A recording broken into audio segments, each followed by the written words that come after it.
సర్పంచులు గతంలో ప్రభుత్వంలో పనులు చేపట్టడం జరిగింది.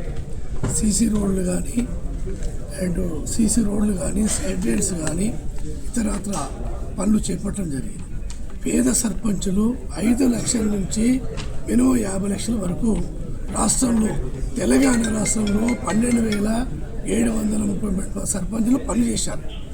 పేదవాడు భార్య పుస్తలు అమ్మి బాకీలు తెచ్చి అమ్మి చేస్తే గత ప్రభుత్వంలో కేసీఆర్ ఆలయంలో అధికారులతో ఒత్తిడి చేయించి పనులు చేపిస్తే ₹1 ఇవ్వలేదు.